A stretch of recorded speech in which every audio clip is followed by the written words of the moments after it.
va? Ça va bien. Bonjour, ça va, tu vas bien?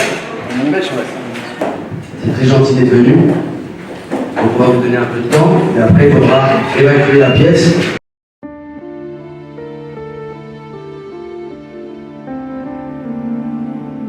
La meilleure définition de la maturité, c'est la somme d'erreurs accumulées. Et c'est les erreurs qui font qu'on devient mature et qu'on acquiert une expérience. Donc oui, c'est même le lot de la vie, non? C'est le but ultime de la vie. C'est d'apprendre et d'évoluer. Le Saïd d'il y a 15 ans n'est pas le même que le Saïd d'aujourd'hui et ne sera pas le même que le Saïd d'il y a 15 ans.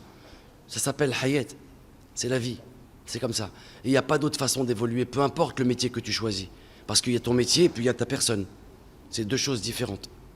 Tu peux évoluer dans ton métier et pas humainement. Et tu peux évoluer humainement et pas dans ton métier. Mais si je devais choisir entre les deux, je choisirais d'évoluer humainement.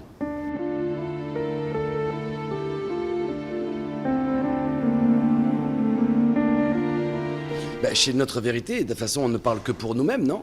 On ne représente que nous-mêmes.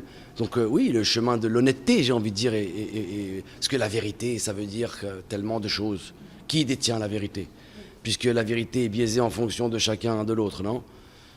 Moi, je pense que c'est surtout de l'honnêteté. Au moment où tu le fais, tu es honnête. Est-ce que tu étais juste? Est-ce que tu étais vrai? C'est pas à toi de juger tout cela. Mais au moins, quand tu l'as fait, tu étais honnête et tu étais sincère et tu regardais les gens dans les yeux quand tu le faisais.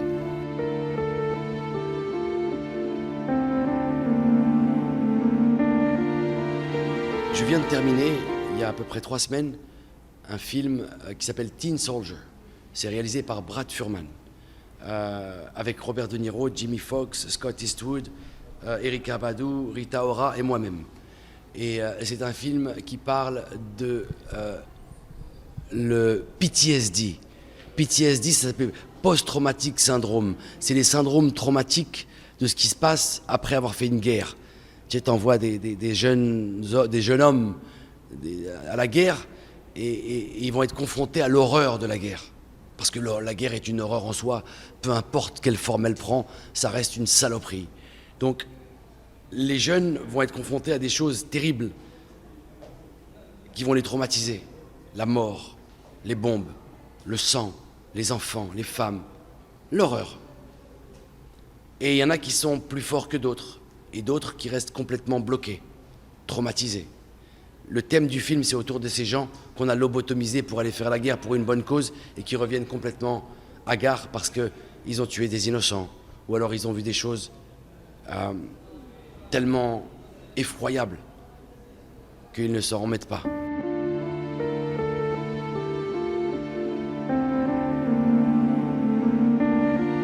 Je dis que je ne suis pas au courant que le cinéma américain est en train de s'essouffler. Je pense qu'il prend d'autres formes, puisque maintenant il y a toutes ces naissances de plateformes, que la production a pris une direction différente, avec les Netflix, les Apple et tous ces trucs-là. Donc ça redéfinit presque le mode de production, mais que les patrons du cinéma mondiaux sont encore les Américains. Je crois que c'est une industrie qui produit près de 500 à 700 films par an. C'est aussi puissant que l'industrie de l'automobile, quoi. C'est-à-dire que c'est un business là-bas, c'est pas un truc artistique. Donc je crois pas qu'ils sont en train de s'essouffler. Peut-être que bon, ils font les mêmes thèmes, etc. Effectivement, il y a beaucoup de films de super-héros, etc. Tu vois comme des pays comme la Corée, par exemple, qui est en train d'arriver avec un cinéma très rafraîchissant.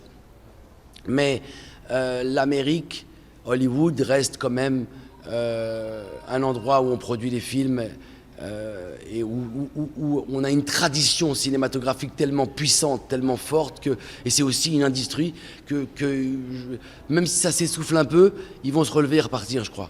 Parce que c'est une tradition là-bas, ça fait partie de leur culture.